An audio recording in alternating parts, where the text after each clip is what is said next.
Niño de la caja. El testimonio comenzó con una entrevista a un hombre de voz ronca que no quiso revelar su nombre. Solo aceptó grabarse con la cara en sombras, mientras giraba nerviosamente una gorra entre las manos. Trabaja como reciclador en las calles del Centro Histórico y Tepito desde hace más de 10 años. Cuenta que el hallazgo ocurrió una tarde nublada, cuando lloviznaba y la gente recogía sus puestos más temprano. Estaba hurgando entre unos muebles tirados afuera de una vecindad vieja donde solían dejar colchones podridos, televisiones de caja y sillas de plástico partidas. Esa vez encontró algo distinto, una caja de madera pintada a mano con dibujos infantiles. Parecía una de esas que se usaban antes para guardar juguetes o ropa de bebé. Estaba semioculta bajo un perchero roto y una bolsa negra de basura. Al abrirla, encontró muñecos de trapo con las costuras reventadas, carritos de metal oxidados, una pelota desinflada y una hoja de papel amarilla por el tiempo. Tenía garabatos en lápiz rojo. «No me olvides, por favor, estoy aquí adentro». Pensó que era cosa de niños, una broma o un recuerdo abandonado. Metió la caja en su carrito junto con otros cachivaches que planeaba vender en el tianguis. Pero desde esa noche, algo comenzó a cambiar. Su cuarto, ubicado en la azotea de una vecindad de la calle González Ortega, siempre fue silencioso. Pero esa madrugada, mientras se acomodaba en su colchón viejo, oyó lo que creyó que era un gato jugando con algo, una especie de golpeteo suave sobre el piso de cemento. Luego, pasos pequeños, como de un niño caminando descalzo. Pensó que era un vecino, pero cuando abrió la puerta, el pasillo estaba vacío. Durante los días siguientes, los ruidos se repitieron, pero ahora eran más claros. Carreras, carcajadas apagadas, un golpe seco como si una pelota rebotara contra la pared. Todo sucedía después de la medianoche, nunca antes, jamás durante el día. Intentó ignorarlo. Pensó que era su mente, el estrés, el frío que le calaba los huesos. Pero una noche, al despertar por la sensación de que lo observaban, vio que la caja, la que había dejado arrinconada junto a la puerta, estaba abierta. Los juguetes, esparcidos, el papel con la nota encima de su mesa, como si alguien lo hubiese puesto ahí. El reciclador sintió miedo, sí, pero no el tipo de miedo que te hace gritar. Era otro, un miedo mudo, que se le metía bajo la piel, que le dejaba las manos frías y el cuerpo quieto. Esa misma semana, soñó con un niño. No lo veía con claridad, pero estaba en su habitación. Le hablaba entre risas. Le decía, ¿quieres jugar? Me olvidaron. ¿Tú me vas a olvidar? En el sueño, él trataba de responderle, pero su voz no salía. Solo se quedaba mirando los ojos grandes del niño, que se veían llenos de tristeza. Cuando despertó, tenía los ojos húmedos y la caja, una vez más abierta. Una mañana, bajó a hablar con doña Chayo, la encargada del edificio. Le preguntó si había niños en los cuartos cercanos. Ella negó con la cabeza. Desde que falleció el hijo de la señora de la tercera, no hay niños aquí. Y eso fue hace años. La mención de la muerte le revolvió el estómago. Preguntó por más detalles. Doña Chayo, con su voz cascada, dijo que el niño había muerto en circunstancias extrañas, que un día desapareció jugando en la azotea y lo encontraron muerto dentro de un ropero viejo. Nadie supo cómo se metió ahí. Algunos dijeron que se asfixió, otros que lo empujaron, pero no hubo culpables, solo murmullos. El cuarto donde lo encontraron fue rentado varias veces después, pero todos los inquilinos se iban a los pocos meses. Alegaban ruidos, cosas que se movían solas, sensaciones extrañas. Él no sabía que ese era el mismo cuarto donde ahora dormía. Al regresar, revisó la caja con más cuidado. Bajo el fondo falso, encontró otra nota más, esta vez escrita con más fuerza, con letras grandes y torcidas. No me dejes solo, no otra vez. Desde ese día, La actividad se volvió más intensa. Las risas se tornaron gritos, las pisadas, carreras desesperadas. Una madrugada sintió que alguien se sentaba a los pies de su cama. No se atrevió a abrir los ojos, solo apretó los puños y rezó en silencio, esperando que pasara. Al día siguiente, bajó la caja a un baldío y la quemó. Miró cómo los juguetes se retorcían entre las llamas y el papel se convertía en cenizas. Pero el fuego no trajo alivio. Esa noche soñó con el niño por última vez. Estaba llorando. Su rostro era ahora visible, pálido, con los labios morados y las mejillas manchadas. Le dijo con voz temblorosa: «¿Por qué me dejaste otra vez?». Desde entonces, cada tanto vuelve a escucharlo. No todas las noches, pero sí de vez en cuando, en especial cuando llueve. A veces lo oye correr, otras veces solo lo siente, parado junto a la ventana, mirando hacia la calle. Un vecino de la misma azotea confirmó que durante unos meses también oyó ruidos raros, que creía que era algún gato o palomas, pero que una noche escuchó lo que juraría fue una voz infantil, diciendo: «Tengo frío». No quiso seguir hablando. Hoy, el reciclador sigue trabajando por las calles de Tepito. No recoge cajas cerradas, no guarda cosas de niños. Dice que aprendió a no llevarse recuerdos ajenos, que algunas cosas no quieren ser olvidadas, y se aseguran de que no las olvides. Al final del testimonio, el hombre se quedó en silencio. Miraba un punto fijo, como si aún lo sintiera ahí. Afuera llovía, una llovizna suave, y durante unos segundos, apenas perceptible en el audio, se escuchó una risa infantil muy tenue, como un eco distante. Rata humanoide. En Tepito uno aprende rápido a no sorprenderse por nada, pero en los últimos meses algo ha estado asustando incluso a los que ya han visto de todo. No es la policía, no es la delincuencia, es una cosa que no tiene explicación lógica, una figura que sale de las coladeras, que se arrastra por los muros húmedos y que, según los que se atreven a contar, tiene el cuerpo de un hombre y el rostro de una rata. Todo empezó a circular como chisme entre los vendedores de la calle Tenochtitlán. Uno de ellos, apodado El Gallero, fue el primero que habló. Contó que mientras recogía su puesto cerca de las 3 de la mañana, escuchó un chillido extraño que no venía ni de un gato ni de una persona. Al mirar hacia una coladera rota, vio una figura salir a gatas.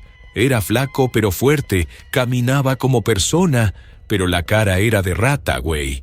Con colmillos y bigotes y unos ojos rojos como de brasas, decía. Lo dijo borracho, sí, pero no todos lo tomaron como broma. Días después, otra vendedora, doña Margarita, aseguró que algo la había seguido hasta su casa. Su puesto quedaba cerca del callejón de Peralvillo, y mientras empujaba su carrito, oyó pasos detrás. Pensó que era algún borracho, pero cuando volteó, no había nadie. Siguió avanzando, pero entonces escuchó un chillido agudo y un golpe seco. Al levantar la vista, vio una figura colgada de la barda, como si se sujetara con uñas. Le brillaban los ojos. No esperó a que bajara. Corrió, tiró el carrito y desde entonces no ha vuelto a trabajar de noche. La mayoría de los testigos coinciden en algo. La criatura se mueve rápido, no emite palabras, solo chillidos o respiraciones fuertes, como si le costara estar fuera del drenaje. Algunos la han visto saltar de un techo a otro, como si no pesara. Otros han escuchado golpes en los techos de lámina, como si un animal grande caminara por encima de sus casas en plena madrugada. Hubo una noche especialmente rara. 2 jóvenes que limpiaban una bodega cerca de la calle Florida, uno de ellos con el celular grabando por jugarreta, captaron un sonido proveniente del desagüe del baño. Algo se arrastraba.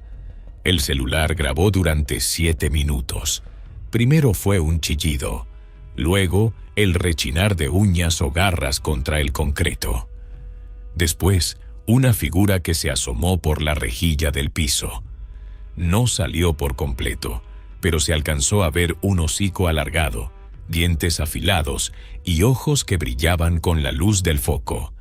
El video se filtró entre los vecinos, pero curiosamente, ya no está en ningún teléfono. El dueño del video dice que se le borró solo, 2 veces. No hay nadie que quiera hablar abiertamente con reporteros o policías, no por miedo a no ser creído, sino por miedo a que el ser lo tome como provocación. Un joven que habló con una cadena local hace unos meses desapareció una semana después. Su moto fue hallada estacionada frente a una bodega cerrada. Las cámaras del lugar mostraban que llegó a las 3 de la madrugada, pero no hay registro de que haya salido.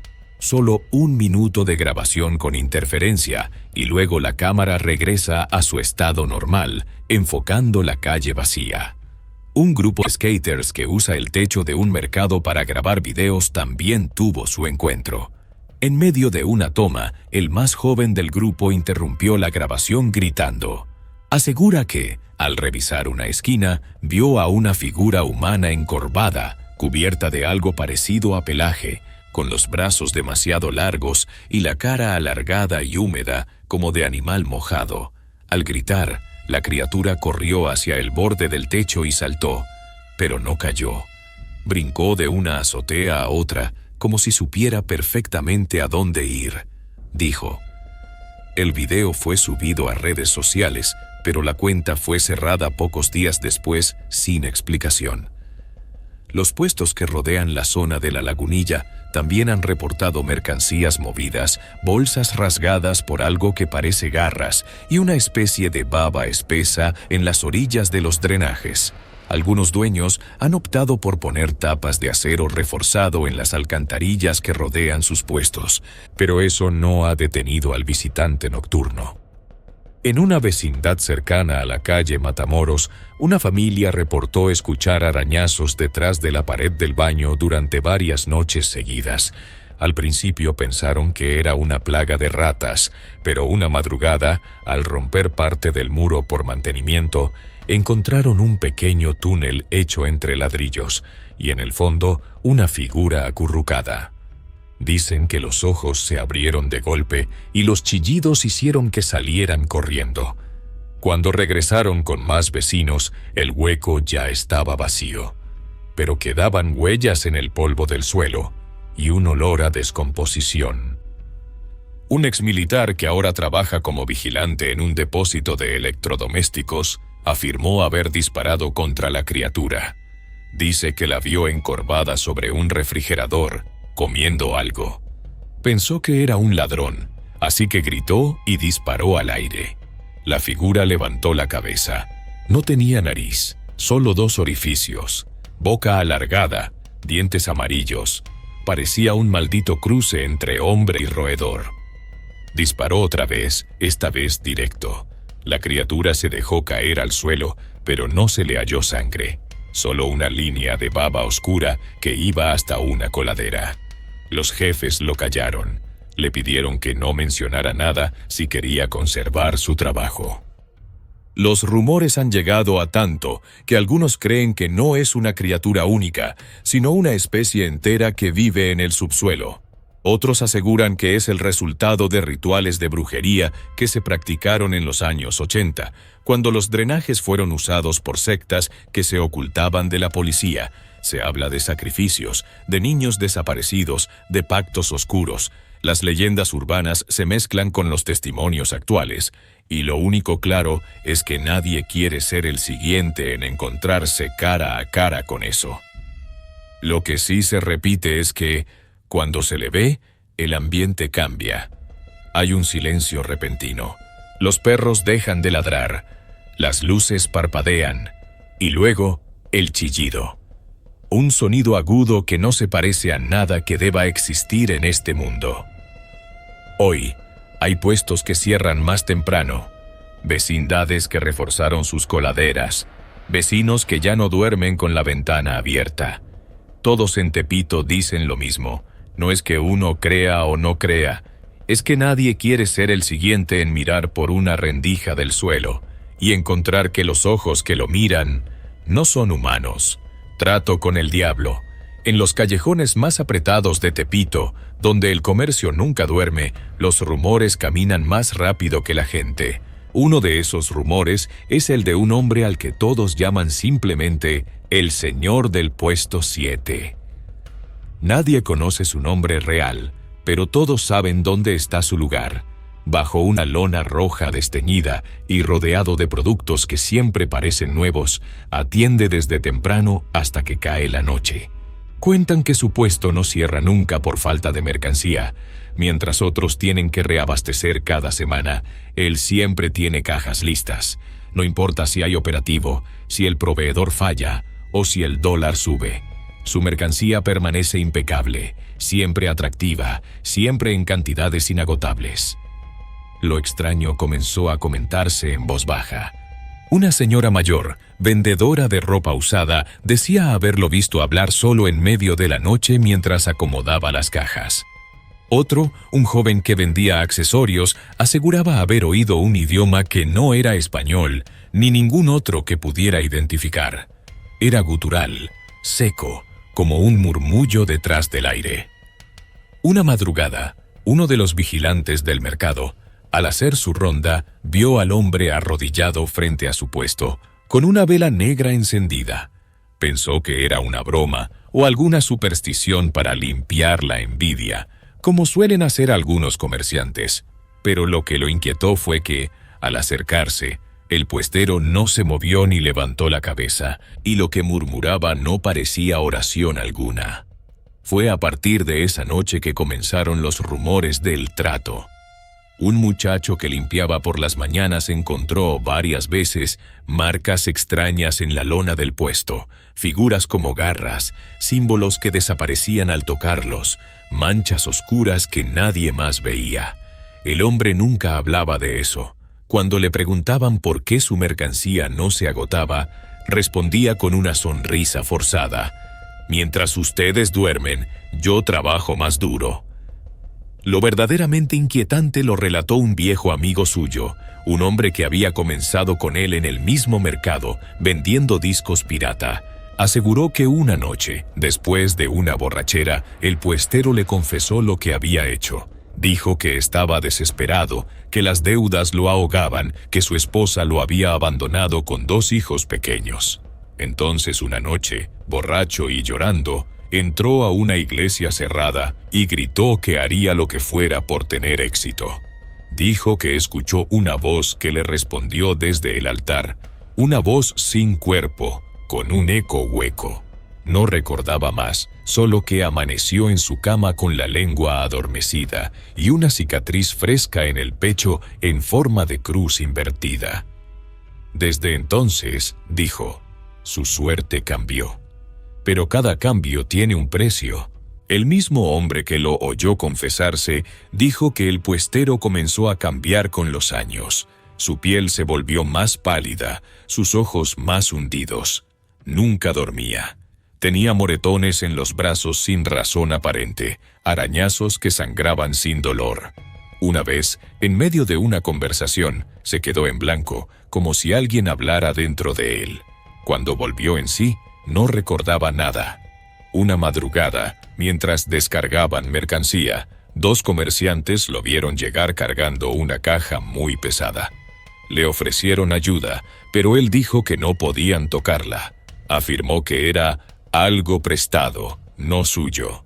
Lo dijeron riendo, hasta que uno de ellos juró haber visto un par de dedos huesudos asomar por debajo de la tapa, como si alguien o algo estuviera dentro.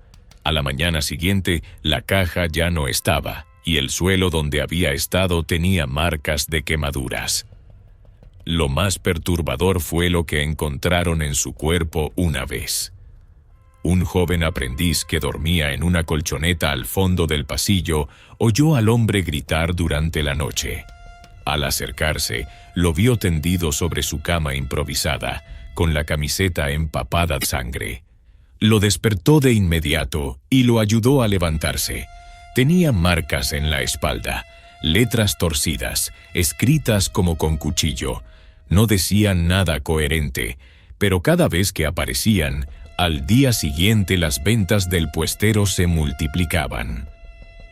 Hubo quien le pidió que compartiera su secreto. Él nunca aceptó, pero sí empezó a alejarse de todos. Ya no convivía con los demás, no saludaba, apenas hablaba.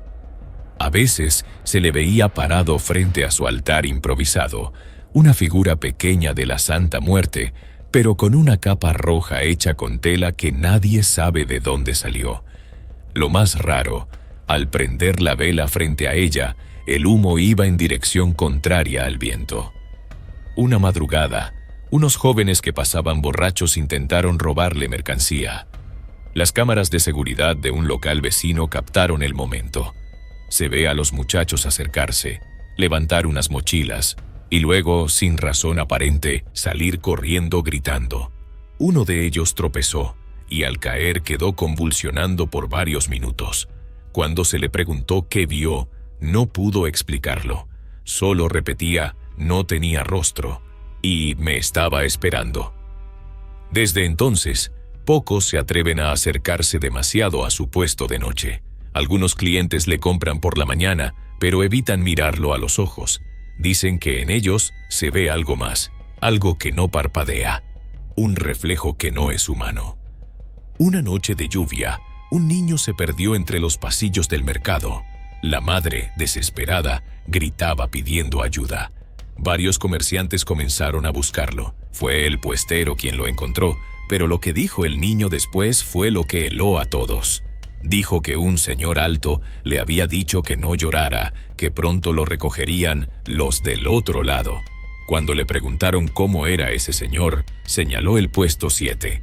Pero no era él, era alguien con su cara, pero más oscuro.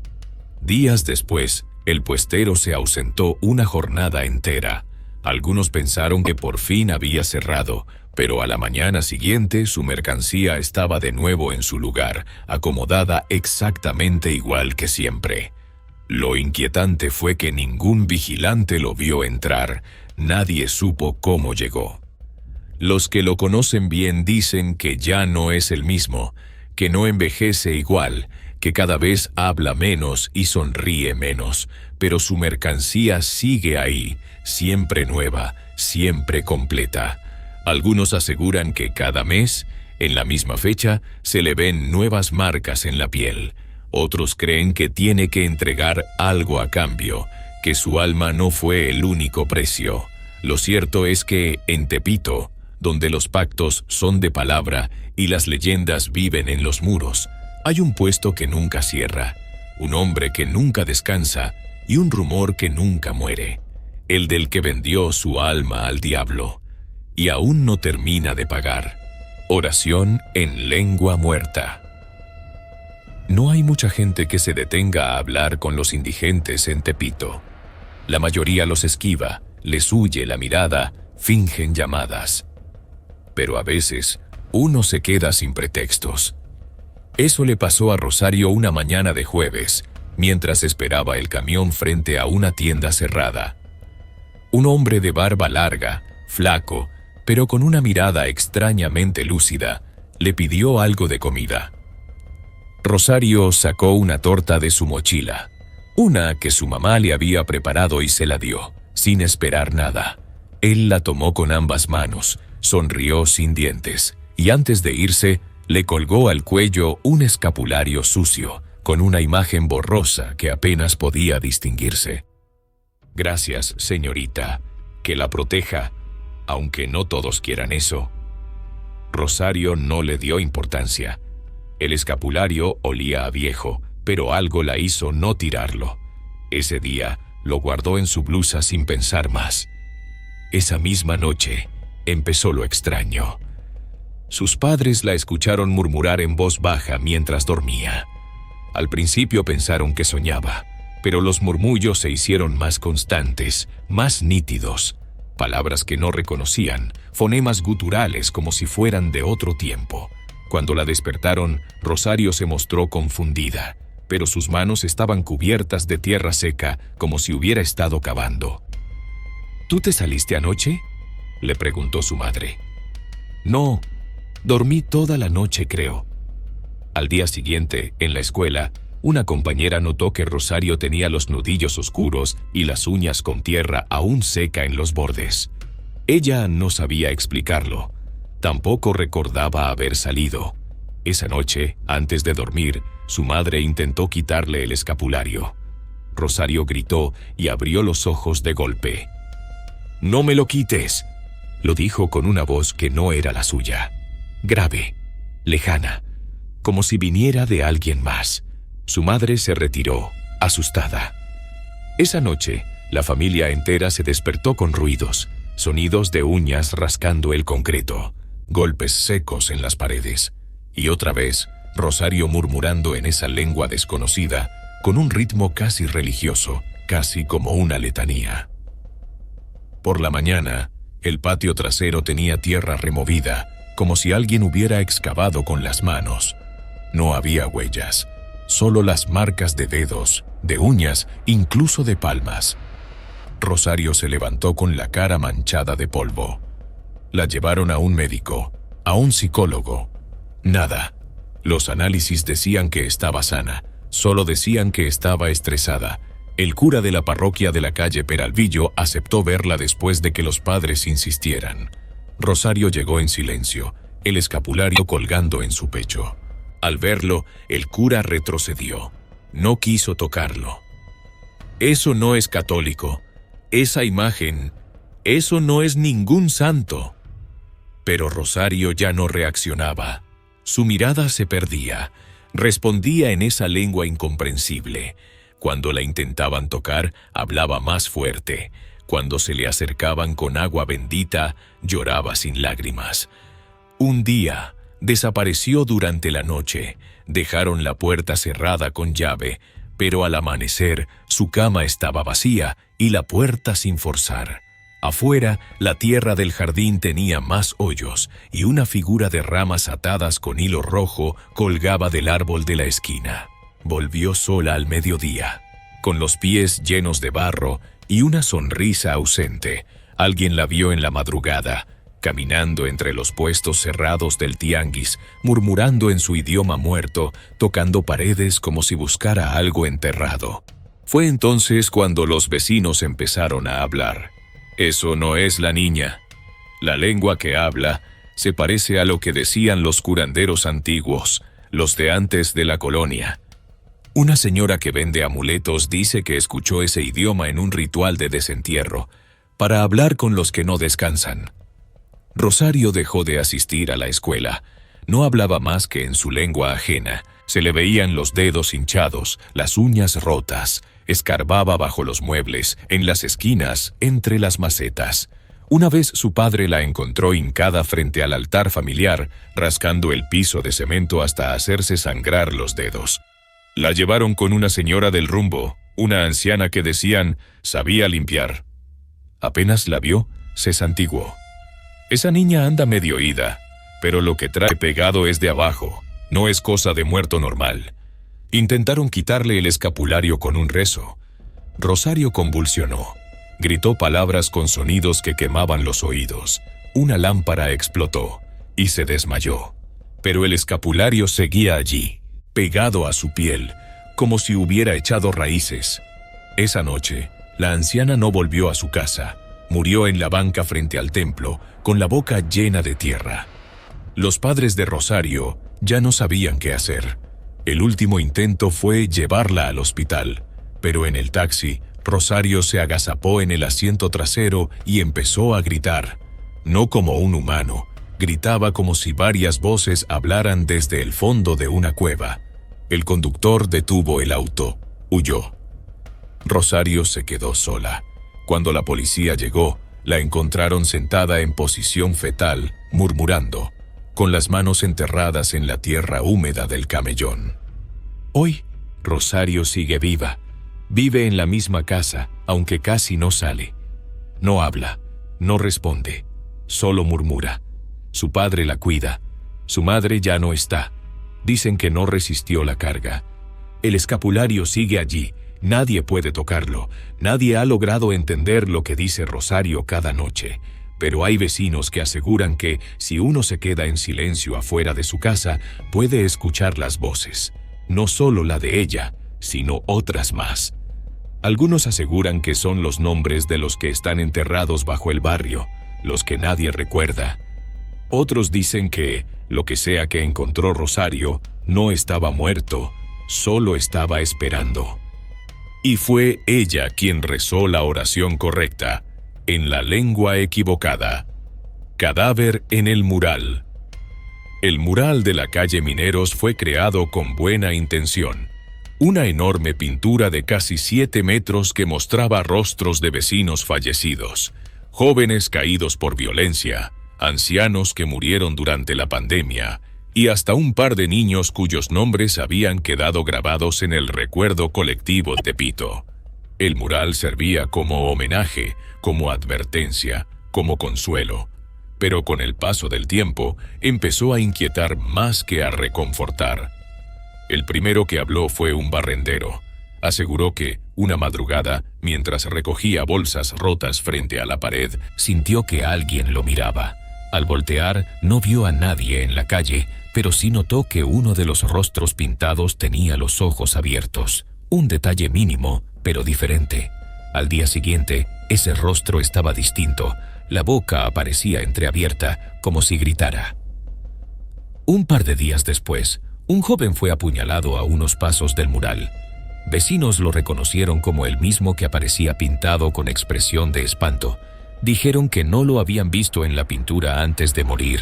La cara, aseguraron, se formó sola. En las semanas que siguieron, la historia corrió entre los comerciantes y transeúntes habituales, un rumor que parecía demasiado retorcido para ser verdad. Pero los curiosos comenzaron a pasar frente al mural de noche, a tomar fotos, a grabar con sus celulares. Algunos afirmaban que los rostros parecían moverse si uno los miraba demasiado tiempo. Otros decían que los ojos seguían a quien se atreviera a quedarse quieto frente a ellos.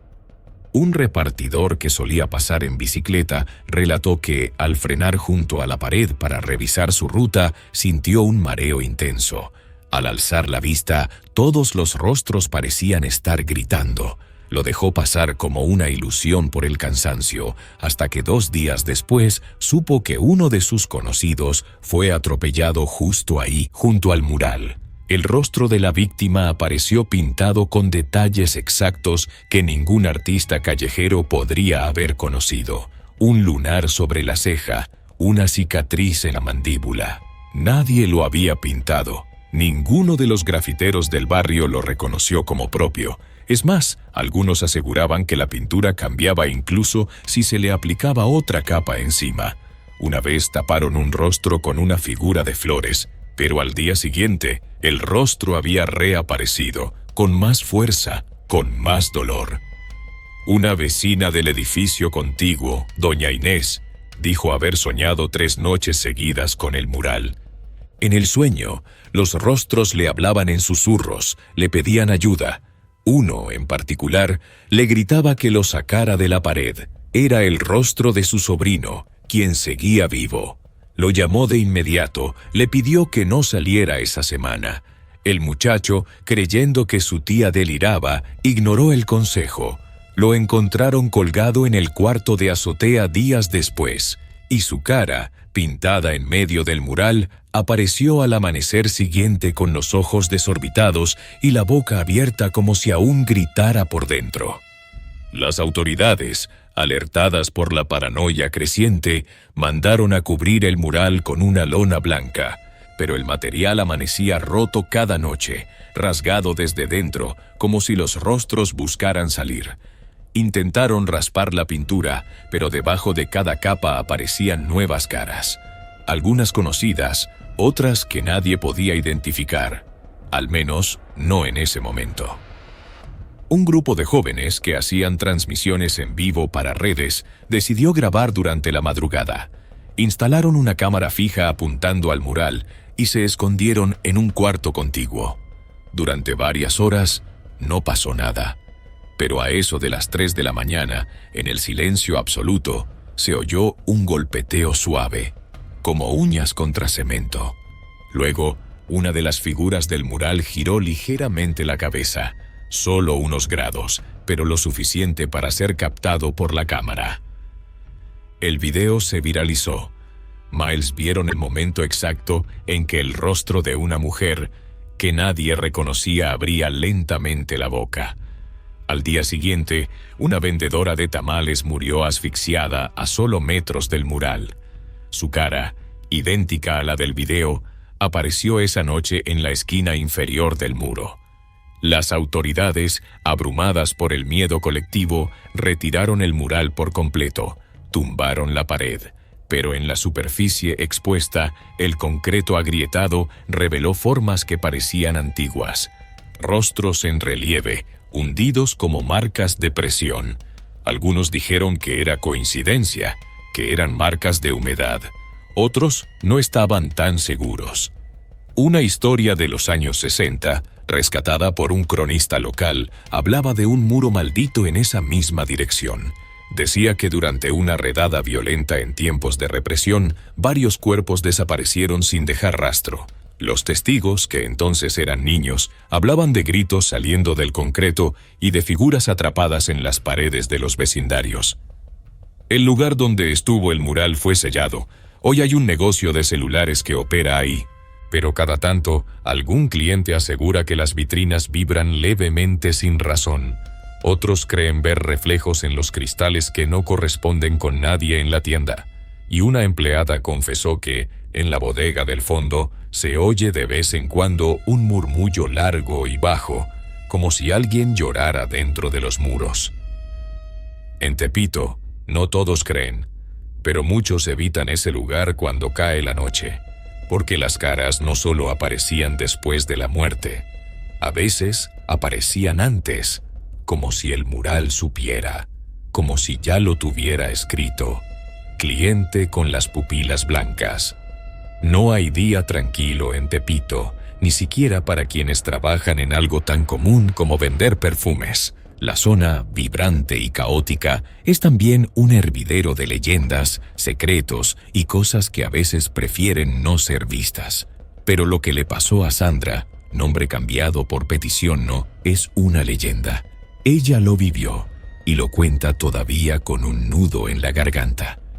Desde hacía 3 años, Sandra tenía un puesto modesto en la calle Peralvillo, frascos brillantes alineados sobre una tabla de madera barnizada, esencias baratas imitadas de marcas caras, pero que olían bien y vendían más. Tenía su clientela fija, trabajadores de los alrededores, mujeres que salían del gimnasio, hasta cholos tatuados que se perfumaban antes de alguna cita. El día que todo cambió era miércoles. Un calor pegajoso caía sobre la calle y los olores se mezclaban: tacos al pastor, grasa de fritanga, sudor humano y, por supuesto, los perfumes de Sandra. A eso de las 6 de la tarde, cuando ya pensaba en recoger, lo vio acercarse. Dice que era un hombre alto, vestido de negro, no sucio, no indigente, pero sí raro. Su piel tenía un color extraño, grisáceo, y los ojos, blancos, dice ella, no como ciegos, más bien como si tuvieran leche por dentro. Sandra recuerda que el hombre no parpadeaba. Se quedó frente a su puesto sin mirar los perfumes. Le pidió uno, cualquiera. Ella, incómoda, le ofreció uno de vainilla con madera. El hombre lo olió profundamente, como si estuviera absorbiendo algo más que el aroma. Entonces dijo la frase que ella jamás olvidaría: «Yo ya olí el infierno». La voz era ronca, pero no desgastada, más bien firme, como la de alguien que habla con seguridad. Sandra intentó bromear para quitarse el miedo. «¿Y qué tal huele?», le dijo, medio riéndose. El hombre no respondió. Solo se dio media vuelta y se fue caminando por el pasillo entre puestos, como si flotara. Nunca pagó, tampoco se llevó el perfume. Lo peor empezó después. Esa noche, Sandra soñó con llamas. Dice que olía humo aunque en su cuarto no había cigarro ni veladoras. Se despertó varias veces con el corazón agitado, sudando frío. El perfume que había olido aquel hombre, el de vainilla, estaba sobre su buró. Lo había llevado a casa sin darse cuenta, y estaba abierto, la tapa tirada en el piso. El frasco tenía líquido, pero algo estaba raro. Al acercarse, le dio asco. El olor dulce se había vuelto rancio, como fruta podrida bajo el sol. Lo arrojó a la basura, pero al día siguiente, en su puesto, los demás perfumes también olían raro. Primero pensó que era idea suya, que tal vez el calor, la humedad, la sugestión. Pero al tercer día, un cliente le preguntó si el perfume de rosas estaba pasado. Otro le dijo que el de lavanda olía a orina. Los frascos seguían sellados, nuevos, pero al destaparlos, todos tenían un olor descompuesto, sucio, animal. Sandra, desesperada, empezó a tirar botellas. Compró nuevas. Se las trajo un proveedor de Iztapalapa, todavía con plástico encima. Pero en menos de 48 horas, todos apestaban. Era como si algo invisible los contaminara, como si un vapor maldito flotara alrededor del puesto.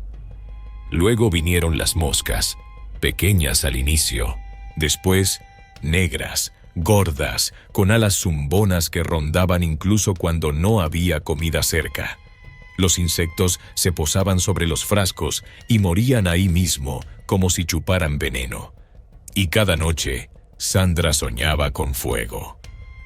Un domingo decidió cerrar, barrer todo, rociar cloro, cambiar la tela del toldo. Quería volver a empezar. Mientras limpiaba el mostrador, encontró algo debajo, un papel doblado 4 veces, delgado como servilleta. No estaba ahí antes. Lo abrió. Solo tenía una frase escrita con tinta roja, irregular, como trazada con una pluma rota. Tú también olerás el infierno. No se lo mostró a nadie. Dice que la vergüenza era más fuerte que el miedo. La gente empezaba a murmurar que su puesto estaba maldito. Una señora incluso dijo que vio a un hombre de ojos blancos parado frente a la esquina 2 noches seguidas, sin moverse, mirando en dirección al local cerrado. Una noche, Sandra se quedó encerrada en su casa. No podía dormir. Empezó a sentir un ardor en los brazos, como si le quemaran desde dentro. Corrió al baño. Se miró al espejo. Tenía marcas rojas, como si la hubieran rascado con uñas metálicas. Al día siguiente fue al centro a buscar a una mujer que cura con huevos. Le dijeron que ya no vivía ahí. Fue con una señora en la lagunilla que lee cartas. Le tiró 3. La primera, el diablo. La segunda, la muerte. La tercera, el loco. La cartomántica no quiso seguir. Le dijo que alguien había hecho un trato cerca de su puesto. Un pacto que manchaba todo lo que tocara, que esa maldición no era para ella, pero ahora la arrastraba. Abriste algo que no era tuyo, le dijo. Desesperada, Sandra pensó en ir a la iglesia, pero al entrar a la parroquia de San Francisco, algo ocurrió. Apenas pisó el interior, sintió un ardor insoportable en la frente, como si el aire estuviera cargado de electricidad. Cayó al suelo. El padre la vio, se acercó, y en cuanto intentó tocarla, gritó. El sacerdote aseguró que su mano se puso negra al contacto. Desde entonces, Sandra no volvió a vender. El puesto sigue vacío. Nadie lo ha reclamado. La gente pasa de largo. Algunos aún recuerdan al hombre de pupilas lechosas. Dicen que no era ciego, que era algo más. Un vendedor de discos asegura haberlo visto días antes del incendio en un local de ropa. Otro lo vio frente a una carnicería donde se accidentó un trabajador que murió sin explicación. La frase se repite como un eco entre los muros viejos del barrio. Yo ya olí el infierno.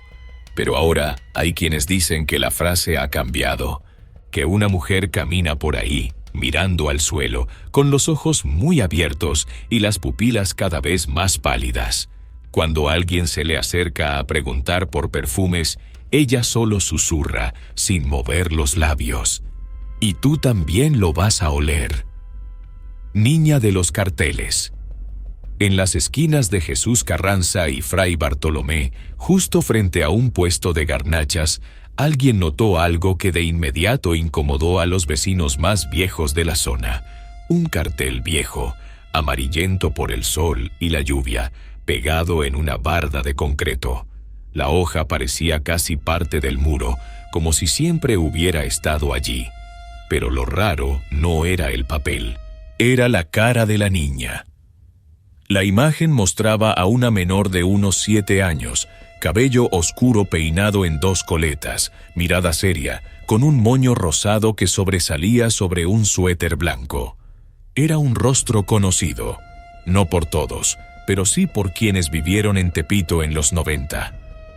Había sido una noticia que recorrió el barrio durante meses, una niña desaparecida al salir de la escuela. Nadie la volvió a ver. Se organizaron marchas, búsquedas, pero con el paso del tiempo, su recuerdo se fue difuminando. Sin embargo, ahí estaba el cartel otra vez, y esa foto, aunque aparentemente la misma, no era idéntica.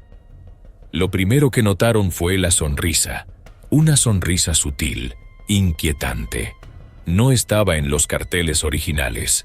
Algunos vecinos juraban tener uno guardado en alguna caja de recuerdos. Y cuando lo compararon con el nuevo, no había duda. La niña ahora sonreía. Durante esa semana, aparecieron más. En postes de luz, puertas de vecindades, portones oxidados, todos con el mismo papel viejo, el mismo rostro y esa leve mueca burlona. La policía no hizo nada. Algunos oficiales ni siquiera los vieron. No hay nada raro en eso. Hay muchos carteles en esta zona, decían, pero lo perturbador era que nadie había visto quién los pegaba. Una noche, un joven repartidor que cruzaba la calle Mineros vio a una niña de espaldas frente a un poste. Pensó que era una pequeña perdida y al acercarse, ella colocó algo con ambas manos y se alejó corriendo sin voltear. Era otro cartel. Él fue quien notó otro cambio. Esta vez, los ojos parecían más abiertos, más vivos, como si algo dentro de la imagen estuviera despertando. No volvió a cruzar por esa cuadra. Una mujer mayor, doña Tomasa, dijo que reconocía esa sonrisa. Era la misma que vio en el rostro de la madre de la niña, días antes de morir.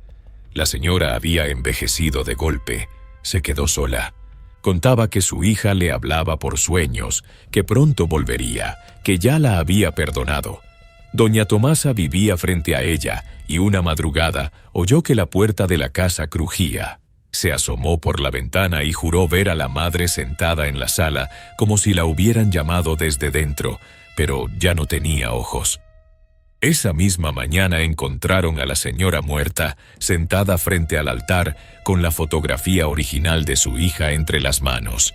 El rostro de la niña, según quienes vieron esa imagen, ya no era serio, era esa misma sonrisa torcida. Después del entierro, los carteles empezaron a aparecer más seguidos, a veces incluso dentro de viviendas. Un muchacho contó que al bajar al baño por la madrugada vio uno en el espejo, pegado por dentro. Cuando lo arrancó, la cara de la niña tenía los dientes al descubierto, como si esa sonrisa ya no ocultara nada. Esa noche no durmió y no despertó. Su madre lo encontró muerto al amanecer, boca abierta, manos crispadas, como si hubiera visto algo frente a su cama que no debía estar ahí. En el mercado comenzaron los rumores, que la niña nunca se perdió, que fue llevada por alguien del barrio, que el caso fue ocultado, que algunos comerciantes sabían más de lo que decían. Un viejo en silla de ruedas que vendía réplicas piratas de perfumes aseguraba haber visto a la niña entrar sola a una bodega abandonada en 1999. Dice que él fue quien llamó a los gritos, pero que alguien lo detuvo. Un hombre sin rostro, vestido con uniforme escolar. Nadie le creyó, hasta que su puesto apareció lleno de carteles, docenas, todos con la niña, y su nombre escrito en tinta fresca, el mismo nombre que él tenía tatuado en el brazo, de una hija que había perdido también hacía años. A partir de ese día, el hombre dejó de hablar. Solo miraba al vacío, y cada tanto estiraba el cuello como si esperara que algo lo tomara por sorpresa. El cartel, que en un principio parecía una simple copia deteriorada, empezó a cambiar con cada aparición. Algunos juraban que, si lo observabas demasiado tiempo, la niña parpadeaba. Otros decían que podían oír una risa leve si se pasaba frente a él a la medianoche, una risa metálica, como de una grabación antigua. Las autoridades del barrio intentaron arrancarlos todos, pero al día siguiente estaban ahí otra vez. Mismos lugares, misma hoja, solo que esta vez, en la parte inferior, comenzaron a aparecer números. Primero 1, luego 2, luego 3. No era una secuencia normal, era un conteo, pero nadie sabía hacia qué. Cuando el número llegó a 20, la vecindad donde vivía una de las maestras que había dado clases a la niña fue acordonada por bomberos. La señora fue hallada en su cocina, con la cara completamente arrancada. En la pared, pegado con su propia sangre, otro cartel. Esta vez, la niña ya no sonreía. Tenía los labios apretados y miraba directamente al espectador. Los vecinos no aguantaron más. Un grupo de ellos decidió reunir todos los carteles posibles y quemarlos. Lo hicieron en la azotea de un edificio en la calle González Ortega. Llovía fuerte esa noche, pero el fuego ardía como si nada pudiera apagarlo. Entre el humo, uno de ellos juró ver a una niña parada al borde del barandal, observándolo sin moverse. Cuando gritaron, desapareció. Esa misma madrugada, todos los departamentos del edificio se quedaron sin electricidad, y por la mañana, cada puerta tenía clavado un cartel con la foto de la niña. Y ahora, con una frase escrita a mano, ¿ya me recuerdas? Desde entonces, nadie habla del tema. Algunos todavía ven el cartel de vez en cuando, en el fondo de un callejón, dentro de una vitrina vacía, en un pedazo de periódico abandonado, pero nadie se atreve a tocarlo. Una señora que limpia en una tienda de ropa dijo que la niña ahora aparece en los reflejos, solo por un segundo, detrás del hombro, y que si giras rápido puedes escuchar su voz. Aún me están buscando. En Tepito, la historia de la niña de los carteles se convirtió en un susurro, en una advertencia para los nuevos. Nadie la vio desaparecer, pero todos sienten que está regresando. Y cada vez sonríe más. Cuarto número 13. En el corazón de Tepito, sobre una tienda de ropa importada, funciona un hotel improvisado que alquila cuartos por noche a comerciantes, compradores foráneos y de vez en cuando a personas que prefieren no dar su nombre. De todos los pisos del edificio, el segundo siempre fue el más tranquilo, excepto por una habitación en particular, la número 13. El cuarto está justo al final del pasillo, frente a la escalera de emergencias. Durante años permaneció cerrado con candado doble. La mayoría de los huéspedes nunca lo notaban, pero quienes trabajaban ahí sabían bien por qué no se ofrecía en la recepción. No era por remodelación ni por falta de mantenimiento, era por las cosas que pasaban dentro. El encargado nocturno, un hombre de rostro seco llamado Toño, recuerda la primera vez que lo abrieron durante su turno. Fue por error. Un huésped recién llegado, confundido por la numeración desordenada, metió su llave en la cerradura vieja del 13. Para sorpresa de todos, funcionó. Lo encontraron una hora después, gritando encerrado en el baño. Tenía los nudillos reventados de tanto golpear la puerta. Decía que una sombra lo empujó y le habló en el oído. Nadie le creyó, hasta que revisaron las cámaras. Las grabaciones mostraban al hombre caminando hacia la cama, dejando su maleta, sentándose. Luego, el video se congelaba, y al reanudarse, él ya no estaba en la cama. No hubo corte de cámara, no hubo corte de luz.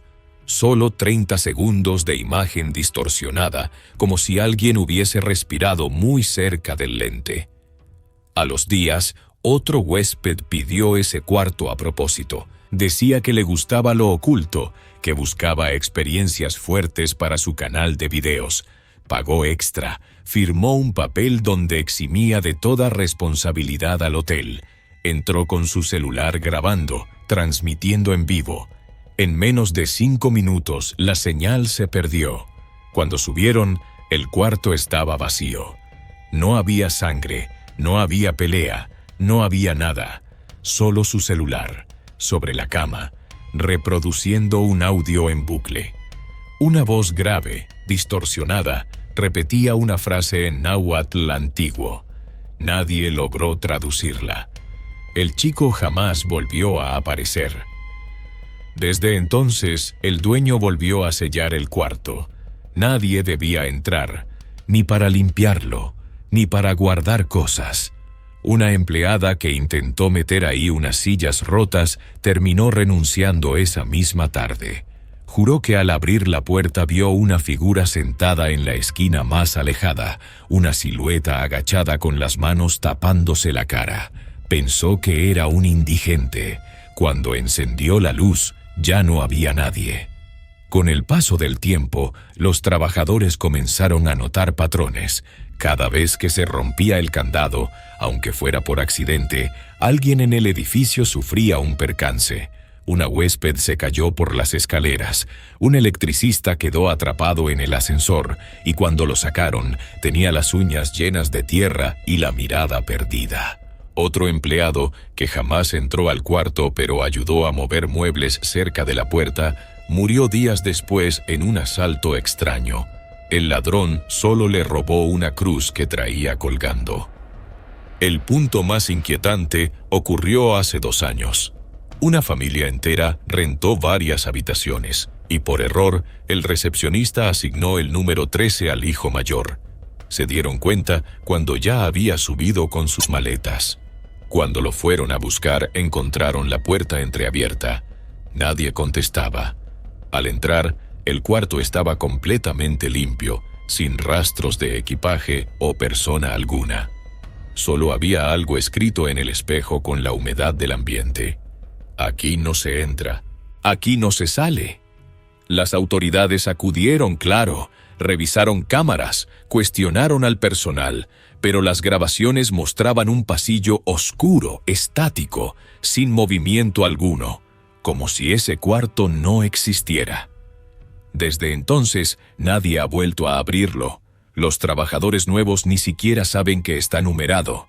Han intentado raspar el número de la puerta, pero siempre regresa. Aunque pinten sobre él, aunque lo tapen con cinta o con muebles. Al cabo de unos días, el número 13 reaparece, como si estuviera grabado bajo la pintura misma. Toño, el encargado, dice que soñó 3 veces con ese cuarto. En los sueños, está dentro, sentado en la cama, escuchando una respiración pesada detrás de él. Cuando voltea, no hay nadie, pero en el espejo hay otra imagen reflejada. Una figura con la cara tapada por vendas negras que se mueven solas, como si estuvieran vivas. La figura no habla, solo lo señala.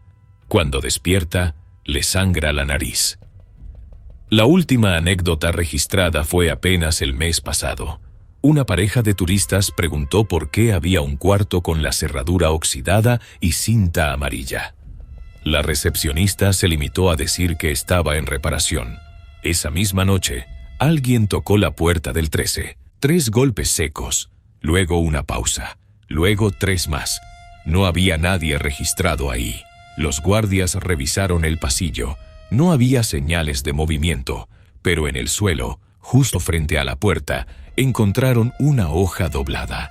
Adentro había un dibujo, la silueta de una persona dormida y otra, más oscura, de pie a su lado, inclinada. Desde entonces, las visitas al hotel han bajado. Algunos ya no se quedan en el segundo piso. Otros evitan mirar hacia esa parte del pasillo. Y aunque el dueño ha considerado clausurar esa sección por completo, hay algo que lo detiene. Algo que, según él mismo dijo una vez entre bromas que no parecían bromas, no se va a quedar ahí si lo encierras más fuerte. El cuarto número 13 sigue ahí, cerrado, pero no vacío, porque como dicen algunos de los viejos trabajadores, el problema nunca fue la habitación, fue lo que se quedó adentro, y lo que espera que, tarde o temprano, alguien más lo vuelva a abrir. Misa negra. Durante el verano más caluroso que se había sentido en años, varias familias de la calle Libertad en Tepito empezaron a notar cosas que no encajaban con la rutina habitual del barrio. No era raro escuchar música a todo volumen, gritos, peleas o pasos por las azoteas. Pero aquello no era ruido común. Era otra cosa. Algo más callado, más medido, como si alguien se asegurara de no ser descubierto, y al mismo tiempo quisiera que los demás supieran que estaba ahí.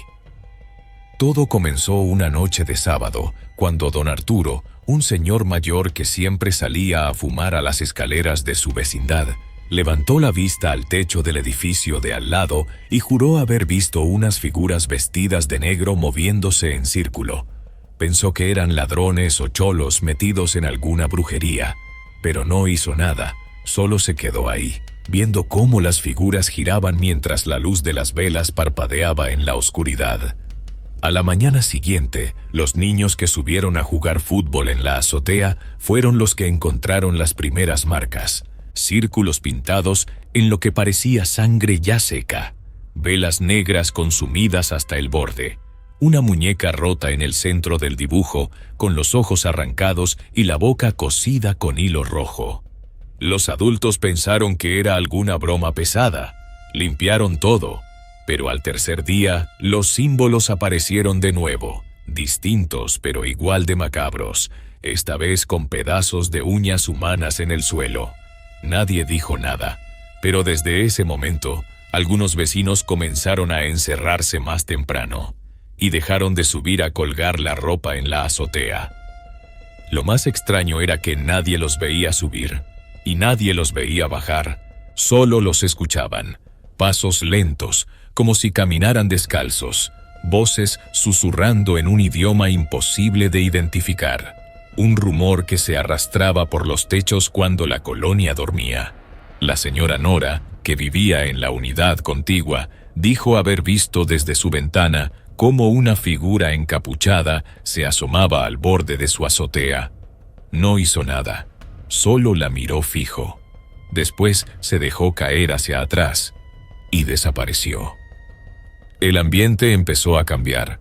Las palomas que normalmente invadían los tinacos al amanecer dejaron de aparecer. Algunos gatos de azotea amanecieron destripados. Los más religiosos sacaron sus imágenes, rociaron agua bendita y prendieron veladoras a San Judas, pero eso no detuvo nada. Una noche, un grupo de jóvenes decidió subir con el celular en mano para grabar lo que pasaba.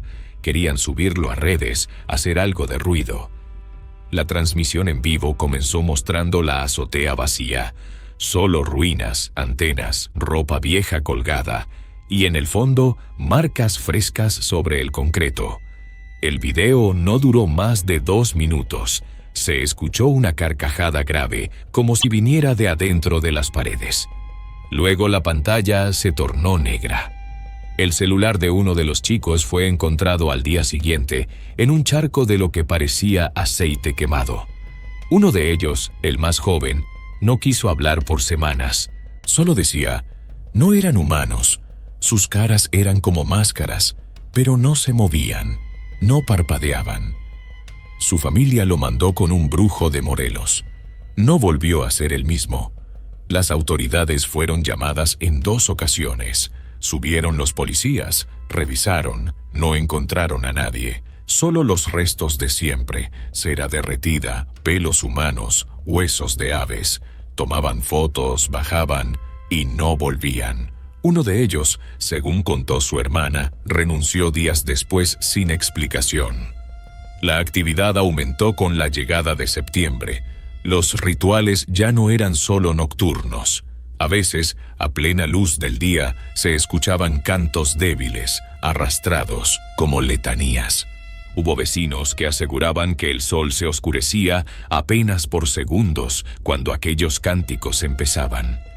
Algunos niños dijeron haber visto manos salir de las rendijas de los tinacos, aferrarse al borde y luego desaparecer con rapidez. Los ancianos del barrio empezaron a murmurar historias viejas.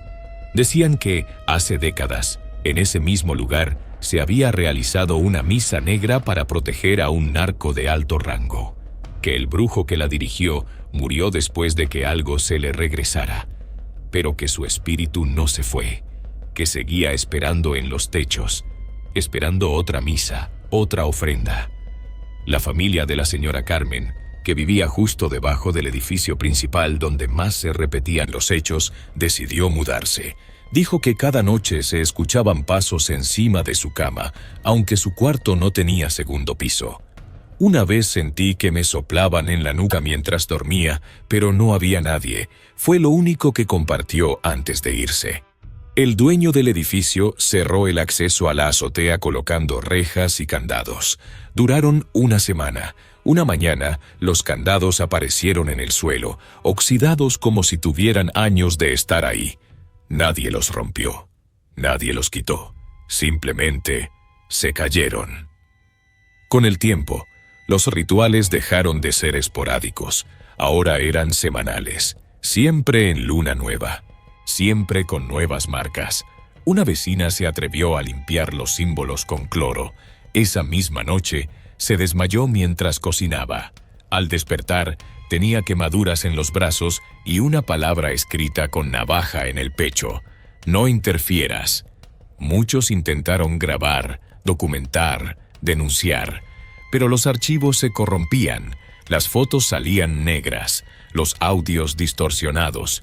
Solo una cámara logró captar una imagen borrosa, una silueta de más de 2 metros, de brazos muy largos, parada frente al tinaco más grande, con lo que parecía ser un cuerno en cada hombro. Un cura del barrio, al ver la imagen, simplemente se persignó y se negó a bendecir el lugar. Dijo que eso no era terreno de Dios. El miedo fue creciendo, los rumores también. Algunos empezaron a creer que lo que pasaba ahí no eran rituales comunes, que alguien estaba abriendo un portal, que lo que caminaba por esas azoteas no era de este mundo. Cada vez que alguien nuevo se mudaba al edificio, duraba poco. El aire era pesado, las luces parpadeaban sin razón, y las noches eran un infierno de sonidos. Un periodista independiente trató de hacer un reportaje. Pasó 3 días entrevistando vecinos. Subió la última noche a grabar con una cámara de visión nocturna. Nunca publicó nada. Lo encontraron días después, vagando en calzones por la colonia Doctores, con la mirada perdida. En el cuello tenía colgado un listón negro con una figura extraña hecha de ramas y cabello humano. Hasta hoy, nadie ha podido detener lo que ocurre en esa zona de Tepito. Las autoridades niegan los hechos. Los vecinos ya no hablan. Algunos se mudan, otros se resignan. Pero cuando cae la noche, todos saben que hay que cerrar bien puertas y ventanas, porque en los techos, cada luna nueva, alguien enciende velas y el cántico vuelve. Siempre vuelve. Sótano de la tienda vieja. Hay una tienda en la calle Toltecas que lleva cerrada desde los años 80. Los más viejos del barrio recuerdan que ahí se vendían juguetes de madera, de esos que ahora se ven solo en fotos en sepia. El local, aunque inactivo, nunca fue demolido, ni ocupado, ni grafiteado. Solo está ahí, con su letrero borroso y la cortina de acero oxidada hasta el suelo, como si el tiempo lo hubiera olvidado o lo evitara. Luis, un joven que se dedica a grabar lugares abandonados para subirlos a redes sociales, decidió una tarde colarse por la parte trasera del inmueble. Había oído rumores de que en ese lugar desapareció una niña hace más de 30 años y quería ver si había algo que valiera la pena para su canal. Consiguió entrar por una rendija trasera. Dentro, el aire era espeso, como si nadie hubiera respirado ahí en décadas. El polvo se arremolinaba con cada paso. Había estantes derrumbados, cajas podridas y telarañas que parecían tener estructuras propias. Lo extraño fue que, a pesar del abandono, el lugar no estaba saqueado. Todo seguía en su sitio, como si lo hubieran dejado de un día para otro, sin avisar. Luis grababa con la cámara encendida cuando notó una pequeña trampilla de madera al fondo del local, apenas cubierta por una caja. Estaba sellada con clavos antiguos, pero con esfuerzo logró abrirla. Un olor a humedad vieja y algo más agrio subió de inmediato. Bajó con cuidado por la escalera angosta, hecha de cemento y madera podrida. Al fondo, el sótano estaba casi completamente oscuro, salvo por la linterna de su cámara. El lugar era más grande de lo que esperaba, y no parecía un simple almacén. En las paredes había dibujos hechos con carbón, de rostros desfigurados, figuras humanas sin ojos y cruces invertidas. En el centro del lugar, sobre una mesa carcomida, descansaban varios muñecos. No eran de trapo ni de plástico. Eran hechos a mano, con alambre, tela vieja y pedazos de hueso. Cada uno tenía clavos insertados en los ojos y un hilo rojo atado al cuello. Estaban alineados, como esperando a alguien. Luis intentó no tocar nada, pero la curiosidad lo empujó. Junto a los muñecos encontró una libreta gruesa, cubierta con tela de saco. Al abrirla, descubrió páginas repletas de nombres, muchos tachados con violencia, algunos con manchas secas que parecían sangre. Entre los nombres había apellidos comunes del barrio, personas que, al revisar más tarde, habían sido reportadas como desaparecidas durante los últimos 40 años. Un patrón espeluznante. Cada nombre tachado pertenecía a alguien que nunca fue encontrado. De pronto, la cámara comenzó a fallar. La pantalla parpadeó y el sonido captó un zumbido grave, casi como una voz grave arrastrando palabras. Luis pensó que era interferencia, hasta que una de las muñecas cayó al suelo sin razón aparente. Volvió a subir apresurado, pero la trampilla no se abría. La madera parecía nueva, intacta, como si jamás hubiera sido forzada. Golpeó, gritó, pateó. Nadie lo oyó. Afuera, el mundo seguía con su bullicio y sus vendedores, mientras él se quedaba encerrado bajo una tienda olvidada por todos. Cuando finalmente logró salir horas después, o lo que él pensó que fueron horas, ya era de noche. La calle estaba vacía. Ni un alma. El celular sin señal. El reloj marcaba una hora imposible, las 3:13, mismo número que aparecía repetido en varios pasajes del diario que había visto. 3:13, subrayado, tachado, vuelto a escribir. Llegó a su casa sin decir palabra. El video grabado no aparecía en la memoria. Solo un archivo dañado con un ruido extraño y la imagen congelada de la muñeca con clavos en los ojos, justo antes de caer. Desde esa noche, Luis comenzó a tener sueños. En todos bajaba las escaleras de esa tienda. Solo que al llegar al fondo, no había muñecos ni diarios, solo una figura sentada en la esquina más oscura, mirándolo sin rostro. Intentó olvidarlo, pero una semana después alguien tocó a su puerta.